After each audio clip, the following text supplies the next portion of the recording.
Voilà, alors je vous parlais tout à l'heure de M. Coupeau, qui auparavant répondait au titre d'architecte en chef. Oui, C'est cela. Mais aujourd'hui, il y a eu donc cette reconnaissance de l'État via ce concours, et vous êtes architecte général de l'État de Côte d'Ivoire, le seul en Côte d'Ivoire.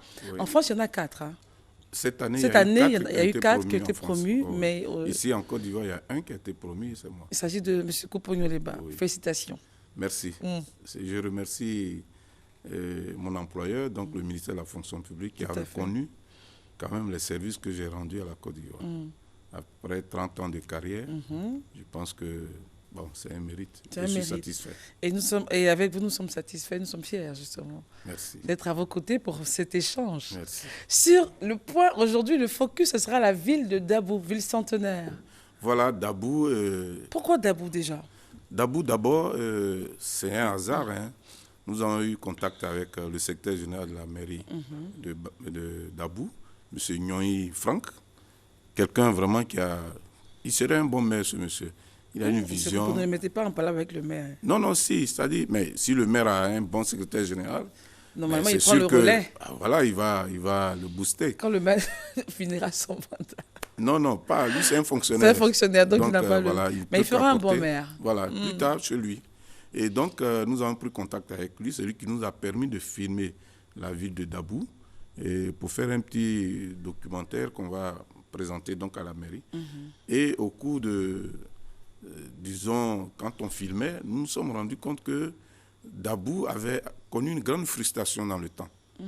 Okay. Oui, par la déviation, donc quand on a construit l'autoroute du Nord, Oui, oui, oui. Dabou a été dévié. Parce que nous, on était tout petits au collège. Tout le monde arrivait par Dabou pour c'est arriver toujours à la même Abidjan, ligne linéaire. Voilà. Et, tout, ouais. Et dès qu'on est à Dabou, on se disait, bon, qu'on n'est pas loin d'Abidjan. Ouais. Et donc, l'autoroute a dévié Dabou. Et il y a comme ça eu un impact. Dabou a pris un coup. Aujourd'hui, c'est Toumoudi. Toumoudi aussi va prendre un coup. Et donc, nous nous sommes dit, mais il faut parler de tout ça. Et à l'intérieur de Dabou, nous nous sommes rendus compte que la voie nationale qui traverse Dabou a une emprise importante.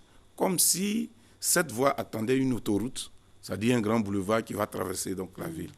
Et au cours de... Quand on faisait le schéma directeur de la ville d'Abidjan, nous avons participé donc, au comité qui donnait des avis sur donc, le produit qui avait été présenté.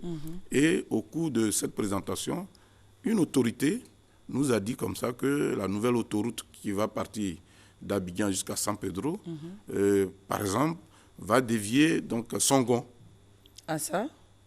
Et j'ai fait une intervention pour dire pourquoi Songon doit être dévié. Et elle nous a dit que non, c'est une autoroute, c'est une voie rapide, donc passer dans une ville, ça va poser des problèmes. Et je lui ai dit, mais c'est une erreur. Passer dans une ville? C'est une erreur. La ville, c'est laquelle? Songon. Bon, d'accord. Et donc, Songon, je me suis dit, quand j'étais à Dabou, j'ai dit certainement Dabou sera encore dévié. Et cette fois-ci, si on dévie Dabou, ça dit que Dabou va mourir complètement. Alors nous voulons lancer un message pour dire que il faut faire très attention, parce qu'en urbanisme, quand on observe les villes occidentales, surtout les villes françaises, au départ, les autoroutes traversaient les villes. D'abord, quand une autoroute arrive en ville, elle change de nom. C'est clair. Elle n'est plus autoroute, elle est voie express ou bien devient un boulevard. Mais c'est pour dire que les données changent. Et quand cette voie arrive dans une ville, elle apporte le développement. C'est clair. Supposons que cette voie traverse Dabou. Certainement qu'il y aura un échangeur qui va apporter une qualité. Et la voie, même avec les terre-pleins, tout ça, va certainement apporter une note de qualité dans la ville. Et tout le monde, les stations vont se développer tout autour, les stations d'essence. Et donc, des activités, les arrêts par-ci, par-là avec les cars, il y a de l'argent qui va entrer dans la ville de Dabou. Et donc, nous avons observé. Et à côté de cela, nous avons compris aussi que cette traversée-là peut être animée. On a ce fameux pont. Et on a le fameux pont de la Niébi qui mérite quand même une attention. On voulait dire au maire que ça peut être un élément d'annonce de la ville de Dabou. Parce que ce pont, il est exceptionnel. On ne le trouve pas partout. Et donc, on peut même annoncer la ville à partir de là. Et quand on entre dans la ville, voilà, on a la clôture de, comme on appelle, du CAFOP. Et en face de la clôture, il y a du CAFOP, il y a une grande place qui se dégage, là, voilà. Vous voyez, on a près de 100 mètres Mais malheureusement, Il n'y a pas de projet? Il n'y a pas de projet et l'espace subit quand même l'érosion et on aurait pu faire des choses extraordinaires. Et donc, quand on regarde dans le fond, c'est dit que cette voie-là, dont je parlais, si elle arrive, l'emprise, il y aura moins de dégâts. Et avant ça, il y a des bâtiments qui ont été implantés et on souhaiterait que le maire regarde pour que les gens n'occupent pas ces espaces-là. Si cette voie devait... C'est beau, ça. Voilà, ça c'est en face de la mairie. C'est beau. Il y a une grande place, c'est rare dans les villes de l'intérieur. Et c'est la place Henri Konabédier. Mais il faut l'aménager. La clôture de la mairie est rouge, c'est ça? Voilà, si elle est rouge. Vous allez voir tout à l'heure même la mairie elle-même. C'est la même couleur. Et donc, cette place mérite aussi une attention. Vous avez aujourd'hui, il y a des designers. Mais la plupart des villes ont des places, hein, mais il faut juste les ah non, c'est pas toutes les villes, hein, ça c'est rare. Hein. Et cette place-là, je pense que là, la mairie c'est sympa. Voilà, la mairie de Dabou. Et en face, donc, on a cette place-là. Et donc, cette voie qui mène, qui sort de Dabou avec un grand carrefour, qui est en train d'être animé, qui me rappelle le carrefour de Lakota. Et les commerçants ont amené la ville sur la voie nationale parce que Lakota était déviée. Aujourd'hui, la ville est arrivée là. Et je pense que dans la perspective de la conception de la ville, on peut toujours... se mettre là aussi pour vendre ça aussi. Non, il faut étudier maintenant pour voir comment il faut intégrer cela à ce carrefour-là. Ce carrefour même, peut-être qu'avec l'autoroute qui va arriver, va changer de design, de configuration. Peut-être qu'il y aura un rond-point. Donc, ce sont des choses que nous avons montrées pour que la mairie puisse comprendre qu'il y a du boulot à faire. Et voilà, tout ça, ce sont des éléments à revoir pour pouvoir... Et bon, il y a des éléments qui n'apparaissent pas malheureusement. Donc, dans la ville de Dabou, nous avons remarqué que, par exemple, l'hôpital des méthodistes, mais le directeur, je voulais féliciter le directeur, il a fait vraiment un effort, et voilà. Ah, c'est sympa, c'est voilà, joli. Aujourd'hui, on parle de ville verte, ils sont en avance. C'est-à-dire qu'ils vendent déjà l'hôpital. On a envie d'aller se soigner. Voilà, on sait que dedans, tout doit être propre. Et là, bien ça. Ce sont des exemples qu'on peut regarder. Même la mairie peut continuer avec cela, de part et d'autre de la route. Et la traversée là sera aisée. Parce que c'est une ville de grande traversée. Et quand on passe dans une petite ville, qu'on voit des bâtiments qui ont vieilli par-ci, par-là, on n'a pas envie de marquer un arrêt. Vous voyez, c'est une note que nous avons identifiée. Ça, c'est la voie qui mène à la résidence du préfet. Et on a vu un cocotier. Pourquoi on ne planterait pas ces cocotiers jusqu'au bout pour créer une grande perspective qui va certainement animer l'espace. Voilà la résidence donc, du préfet. C'est une belle perspective, ça. Ah oui, ça. Maintenant, il faut l'animer. Il faut l'animer, il faut boiser pour que on ait... Les trottoirs, en principe, il faut... Maintenant, c'est des pavés, hein, partout dans le monde. Qu'est-ce que c'est? Ça, c'est le fort de Louis Faidherbe. Et il devrait quand même être voilà. Ça a été mieux abandonné. entretenu. Voilà. Pourquoi est-ce qu'on ne ferait pas la résidence du gouverneur là? Voilà. Ça marque l'histoire. Ça a été construit en 1853. Oui, si je m'abuse... Il y a des canons, hein? Oui, il y a des canons, mais je veux dire, j'ai l'impression que ça a été... Ils ont mis de la peinture. Oh, il y a des squatteurs là-dedans. Hein. Oh mon Dieu. Oui, c'est-à-dire qu'en mettant de la peinture, on dénature carrément. Oui, bon. Le bâtiment. Principe, le ministère de la Culture devait voir pour le classer. C'est pas beau du tout. Essayer de restaurer pour dire que, bon, en faire un musée ou une bibliothèque, je ne sais pas, voilà, quelque chose. Et c'est l'histoire de... Regardez un peu l'entrée, c'est quoi? C'est une paillote, hein? Oui, bon, ils ont bricolé à côté. Et plus loin, bon, vous voyez la lagune en arrière-plan. Et donc, ce sont des choses qui mériteraient un regard un peu particulier. Et il y a même un petit bâtiment qui a été construit en 1916 à côté. Et vous voyez la clôture? Oui. En ce moment, on n'avait pas le fer à béton, tout ça. Hein, donc, ils ont empilé des pierres pour former vraiment une clôture. Voilà. Et ce bâtiment-là, il tient dans l'espace et le temps. 1916. Il y a 100 ans. C'était quoi? Qu'est-ce qui s'est passé là-bas? C'est un logement. Logement de... Je ne sais pas, mais c'est à côté de... Bon, peut-être que l'image n'a pas été repérée. Et là, ce que vous voyez au fond, là, le bâtiment blanc, c'est la préfecture, qui est logée dans une résidence, parce que la préfecture n'est pas construite. Mais c'est quand même dommage que ce bâtiment de 1916, voilà. Sous d'autres cieux... Celui-là, c'est 1853. Bon, voilà. Mais voilà, on parlait des canons. Voilà les canons. Donc on disait que sur d'autres cieux, ils seraient réhabilités dans les matériaux. Ça va faire l'histoire de la ville, les gens vont venir visiter. Ça va créer le tourisme et tout ça. Parce que FEDEV, ce n'est pas quand même n'importe qui. Donc, voilà. Et on a voulu Pour l'instant, ça cohabite avec les zèbres et les... Enfin, ouais, mais c'est abandonné, en fait. C'est abandonné. Et vous voyez la vue là-bas sur la lagune. C'est joli. C'est des meilleurs sites, en fait. On les abandonne. Bon, c'est vrai que ce n'est pas au centre de la ville, mais la préfecture, il faut revoir, il faut la centrer, il faut la mettre en bordure de voie pour que l'administration puisse être... Parce que là, elle est complètement en arrière-plan. En fait, c'est une ville qui a des potentialités. Mais c'est une ville qui est en fin de continent. Voilà, toutes les villes côtières sont en fin de continent. Donc, toutes les eaux descendent là. On a la lagune ébriée, et donc les pieds de Dabou sont dans l'eau. Et c'est une richesse, ça c'est rare. Il faut exploiter, il faut développer la ville autrement. Voilà, voilà la petite maison 1916. Elle a 100 ans cette année, cette maison. Mais vous allez voir. Hein. La pauvre, elle est vieille. Oui, mais elle est intacte. Regarde l'architecture. Et ça, ailleurs, on garde les étudiants en architecture, ils vont faire des études là-dessus. Pourquoi est-ce que ce bâtiment, après 100 ans, tient dans le temps et dans l'espace? Mais on voit des cordes à côté. Oh non, c'est pas Oui, maintenant, c'est squatté. Bon, c'est autre chose. C'est parce que c'est pas classé. Un bâtiment qui a 100 ans, il y a des cordes à côté, on sèche du linge. Aucun respect pour le vécu du bâtiment. Et ça, on interpelle les autorités de la ville. Voilà. Vous voyez. Il y en a qui habitent dedans. Voilà. Monsieur le préfet doit voir, il doit interpeller le ministère de la Culture avec le maire. Ce sont des bâtiments qu'il faut classer, qu'il faut réhabiliter et leur donner. Mais à côté, il y a ce beau bâtiment. Le beau bâtiment qui est là-bas, c'est une résidence, c'est la préfecture. Bon. C'est un bail administratif. Bon. Donc, on a déjà dit, hein, il faut revoir ça. Il faut revoir, voilà. Alors, Monsieur Coupeau, je regarde... Bon, allons-y sur ces détails-là, et puis je reviendrai sur la question qui me ronge.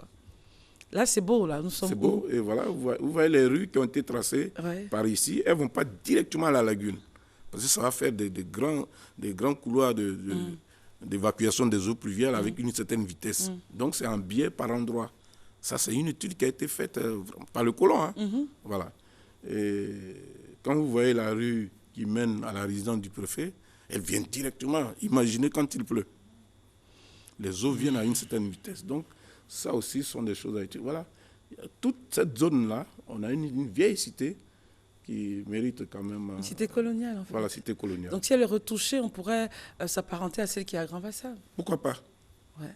Pourquoi pas? Je disais un jour à quelqu'un qui disait, il faut que l'UNESCO classe les bâtiments. Nous, on peut déjà faire un classement à notre propre niveau et protéger. On prend une loi, on les protège. Avant que l'UNESCO ne vienne. Et voilà, et on commence à les restaurer.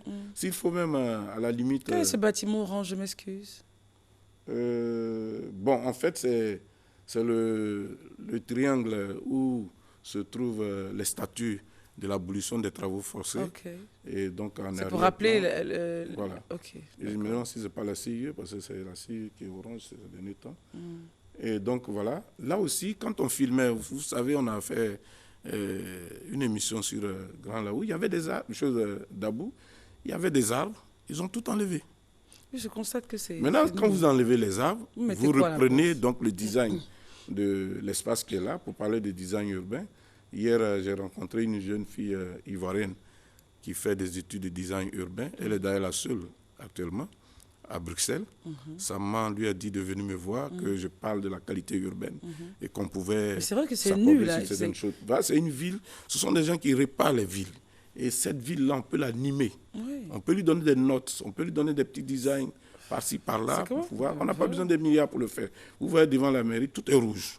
Et je pense qu'un projet peut être fait là. Peut-être que... Toujours dans l'esprit de place et tout. Voilà, de place. Une place, quand on parle de la place de la République en France, vous voyez, c'est une large place, mais elle est travaillée, même ici, elle est travaillée, sauf que les bâtiments ne sont pas dans les couleurs initiales. Est-ce que là, c'est les couleurs initiales, rouge et blanc? Mais ça, c'est la mairie qui a choisi. Oui, mais je veux dire, une fois, on avait dit qu'il y a quand même un texte qui régit le choix des couleurs. Oui, mais la mairie, ça, c'est autre chose. Chaque le maire mairie a construit sa mairie, bon, il lui donne la couleur qu'il veut. Maintenant, il ne peut pas mettre du vert fluo, quand même. Est-ce qu'il n'y a pas un texte qui réglemente, un texte, du moins, qui réglemente ça, non? Bon, dans une ville, un maire peut prendre un arrêté. Un arrêté qui décide. Un arrêté pour pouvoir dire, bon, ma ville doit être comme ça. Les bâtiments doivent avoir telle couleur. À Dakar, c'est fait. En l'espèce, est-ce que ça a été fait? Est-ce qu'il vous a dit dans aucune ville en Côte d'Ivoire. Hein. Même à Abidjan, ce n'est pas fait. C'est pour ça que les gens mettent des couleurs partout, n'importe comment. Et quand on le fait, on cherche à appliquer ce test-là. Ça a été fait à Dakar, on a montré Dakar ici. Dakar, c'est une ville qui est pratiquement blanche. Parce qu'ils partent de la couleur blanche jusqu'au marron clair. Et c'est un test qui a été pris et on l'applique. On a vu les images, on a vu l'orange. Hein? Oui, l'orange. On a vu du rouge et blanc. C'est même pas une couleur de bâtiment. Ça, on a vu, on a vu aussi du blanc. Donc il faut harmoniser tout ça. Voilà, il faut harmoniser. Surtout, ne serait-ce que le grand couloir de traversée de la ville, ce serait vraiment une belle couleur. Et on plante les arbres, surtout avec un fond blanc. C'est sûr que ça va apporter une note. Mais on peut le faire. Alors, Monsieur Coupeau, tout à l'heure, vous disiez dans votre propos préliminaire qu'il y aurait, on va faire donc ce boulevard qui va détourner... Oui, l'autoroute qui va alors, est-ce que dévier du Yassongo. Quand une autoroute du moins, dévie une ville, pourquoi on dirait que c'est la mort de la ville? Si les autorités municipales ou autres prennent les responsabilités pour créer de l'animation, pour créer des choses dans la ville qui feront en sorte que c'est vrai que l'autoroute ne passe pas, mais on viendra quand même voir. Non, vous savez, c'est facile à dire. Mais une ville, c'est pas un bar. Mais est-ce que toutes les villes sont traversées par les autoroutes? Une ville, c'est pas un petit bar qu'on fait, même s'il est isolé. Les gens vont venir. Les gens vont venir. Une ville, non, la route apporte le développement. Vous savez, en France, toutes les villes, la plupart des villes ont été traversées par les autoroutes. C'est quand elles ont pris de l'ampleur, qu'elles sont devenues plus grandes et que la circulation devenait importante, que des déviations ont été faites. Mais pour l'instant, la ville, elle est déjà faite. On n'est pas là pour l'instant. Ce sont des villes qui ne sont même pas encore dans une maturité importante. Et, bon, donc les déviés seraient... Les déviés. Et quand on amène l'autoroute qui change, qui devient une voie express, bon, ici, c'est vrai, on a commis une erreur au niveau de Yopougon. La voie express n'a pas été travaillée, il n'y a pas eu un cahier des charges aux alentours, ce qui fait que les gens ont mis comme on appelle, des quartiers précaires, et des gens font des boutiques aux environs d'une voie aussi rapide, mais ce n'est pas permis. Mais là, on peut, à partir de ces erreurs-là, faire une bonne étude. Mais Dabou, entre nous, quel investisseur qui va aller construire un immeuble de R+15, 20 à Dabou? C'est vrai, rien ne l'attire. Donc si cette route-là arrive, et que Dabou est à 27 km, avec l'autoroute, c'est sûr que Dabou sera peut-être à 15-17 km. Mais les gens vont habiter à Dabou. Et la route va faire que la population va se déplacer et Dabou va se développer. C'est ça. Il faut penser à l'avenir de la ville. On ne tue pas une ville. Abidjan a besoin d'être désengorgé. Donc la base, comment on va le faire? Mais pour comprendre, donc, la base, c'est qu'on dévie une ville lorsqu'elle est déjà assez autonome financièrement. Bien développée. Mais lorsqu'elle est embryonnaire, comme ce qu'on a en Afrique, il faut forcément passer par là. Et lorsque le trafic devient important? En ce moment-là, on peut faire des périphes. Vous voyez, on a fait une émission sur Yamoussoukro. En son temps, les gens étaient en train de faire l'autoroute. Et donc, si vous allez voir les traces, ils ont commencé à dévier la ville de Yamoussoukro. Et c'est un urbaniste, fils de Yamoussoukro, qui m'a interpellé. Et j'ai fait une émission là-dessus. Aujourd'hui, les autorités qui sont arrivées ont remis les choses en place. Parce que le président Félix Houphouët-Boigny avait déjà fait une voie express à l'intérieur de Yamoussoukro pour que l'autoroute puisse passer par là. Mais ce sont des notes. Même quand un véhicule passe dans un village, c'est déjà une note de fierté de voir un nouveau véhicule qui passe. Ça, c'est dans un village. Maintenant, dans une ville, les passagers qui arrivent, on développe les gares, il y a des stations qui se développent, et donc il y a de l'argent qui rentre dans la ville. Et on a envie d'aller rapidement dans cette ville parce qu'elle n'est pas loin de la capitale. Alors, c'est ça. Merci beaucoup, M. Coupeau. Voilà. C'était le focus sur la ville de Dabou. Voilà. Merci beaucoup de ce petit regard et ces petites notes. Je voulais remercier deux jeunes personnes qui m'ont aidé à la promotion de ce grade-là. Madame Lobognon Karine, qui est mon assistance, et puis le jeune Abimou Benjamin, qui est un autre DAF, qui m'a encouragé à le faire. Merci beaucoup. Je vous remercie et je salue l'équipe de Matin Bonheur et surtout Judith Assoumo, la réalisatrice. Merci beaucoup, M. Coupeau. Je rappelle que vous êtes maintenant architecte général de l'État de Côte d'Ivoire, vice-président de l'Ordre des architectes. On se retrouvera demain pour une autre matinale. D'ici là, portez-vous bien et que Dieu bénisse la Côte d'Ivoire. Au revoir.